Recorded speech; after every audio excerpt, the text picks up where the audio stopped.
biggest pain point today that customers are feeling the impact of is that the battle is just too big, that they need too many people to deal with all of the security breaches, the intrusions, and the events that they have to process every day.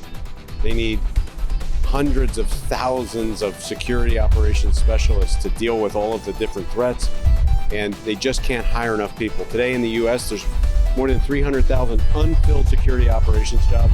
On a global basis in the next few years, that's expected to exceed 3 million. And they're all feeling the pain of that. There's just not enough people, and the threats are too diverse and too numerous. I think what we see from customers who are challenged in the security business is they want visibility into their networks. They want to know who has access, what's coming in, what's going out constantly. So that's something that they're very interested in.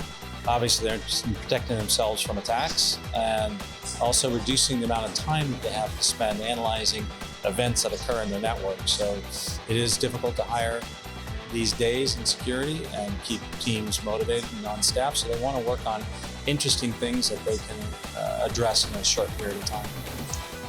We're seeing a lot of CIOs this week with big concerns around cybersecurity. Gartner says that 95% of CIOs expect cybersecurity to get worse over the next few years.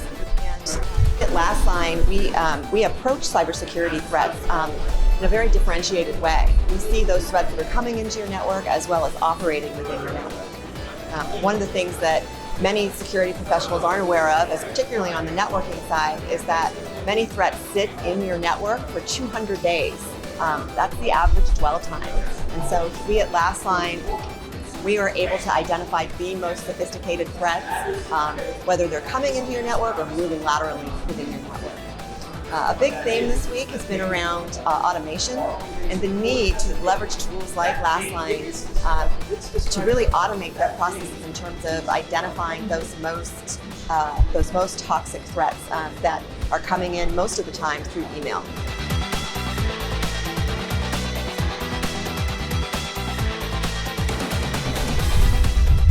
The key to the benefit that Lastline brings is through automation. We automate detection. Many times you see a lot of tools out there today that are just spinning out reams and reams of false alerts, false positives, action items for the Security Operations Center. At Lastline, we apply all of our heritage of understanding threats, understanding the dynamics of threats, in training our system to detect what's a threat, what's an anomaly, and what's something that needs to be dealt with immediately.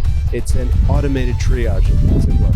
And that is one of the ways that we are really helping people to figure out what needs to be worked on right now and what can be automated from a response perspective, and ultimately making them a lot more secure. Well, Lastline helps customers really distill events down to real intrusions they want to look at. And we also provide them deeper information on those intrusions so that we expedite their incident response process.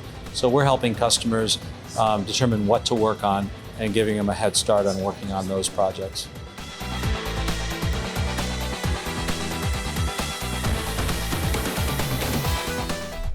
There's so many takeaways here, but you continue to see that all of the digital disruption that we're experiencing as a society right now is changing the way that we work. It's changing the whole dynamic of the way that we live and the way that we leverage technology to improve the human condition.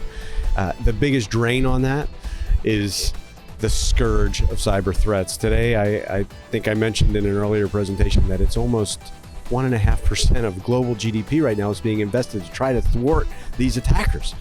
And I see that that's prominent in everything that they're talking about at Gartner this week.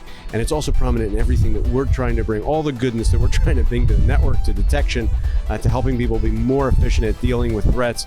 That's what it's all about. It's giving back that 1.5% of global GDP to the world. Will just do nothing but accelerate how much we're able to leverage technology and improve how we live and work as a society.